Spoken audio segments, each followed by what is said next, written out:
The Brachypelma harmori, formerly known as Brachypelma smithi, commonly called the Mexican Red-Knee Tarantula, is one of the most recognizable tarantulas of all time.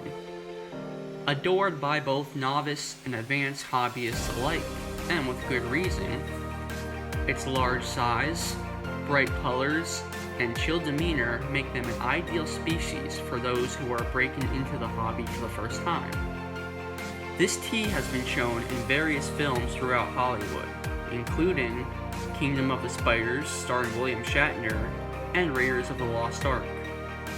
Native to the central Pacific coast of Mexico, these tarantulas are found throughout the forests and scrublands, where they dig deep burrows at the bases of rocks and plants.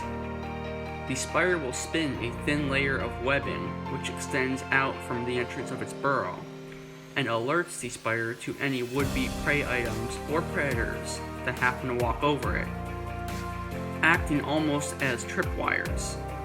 The tarantula senses these vibrations through the hairs on its legs.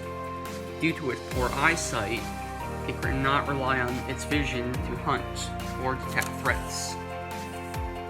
Being that they are a New World species, these do possess urticating hairs, specialized hairs that contain barbs. A spider flicks them from its abdomen when disturbed. If anchored in the skin or eyes, these can cause intense itching or even temporary blindness. The venom is weak and these tarantulas are very reluctant to bite. Mine never seem to throw threat poses either, and are for the most part extremely chill tarantulas, although they can be a little bit skittish at times. I house my slings in a 32-ounce deli cup filled about 3/4 up with cocoa fiber or peat moss, and create a small starter burrow for them. When they reach about 2 to 3 inches, I move them into a 2-gallon enclosure, and for adults, a 5-gallon terrarium or critter keeper. This species has no special demands in regards to humidity or ventilation, although they do prefer their substrate dry.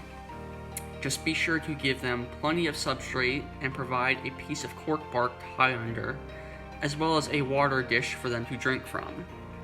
This is a very slow growing species, and females can take over 10 years to mature, with a lifespan of about 30 years, making them almost sort of an heirloom pet.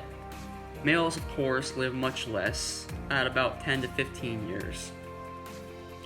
I feed my adult Mexican red knees about 3 or 4 large crickets a week. Spiderlings, I usually give about 2 or 3 pinhead crickets, or 1 large pre-killed cricket every 3 or 4 days. Occasionally, I will also throw in a superworm or waxworm, or even a small house gecko, just to add in a little variety, although this is by no means a necessity. Adults of the species can reach over 6 inches in leg span, making them a pretty good-sized tarantula. Overall, this is one species that you cannot go wrong with.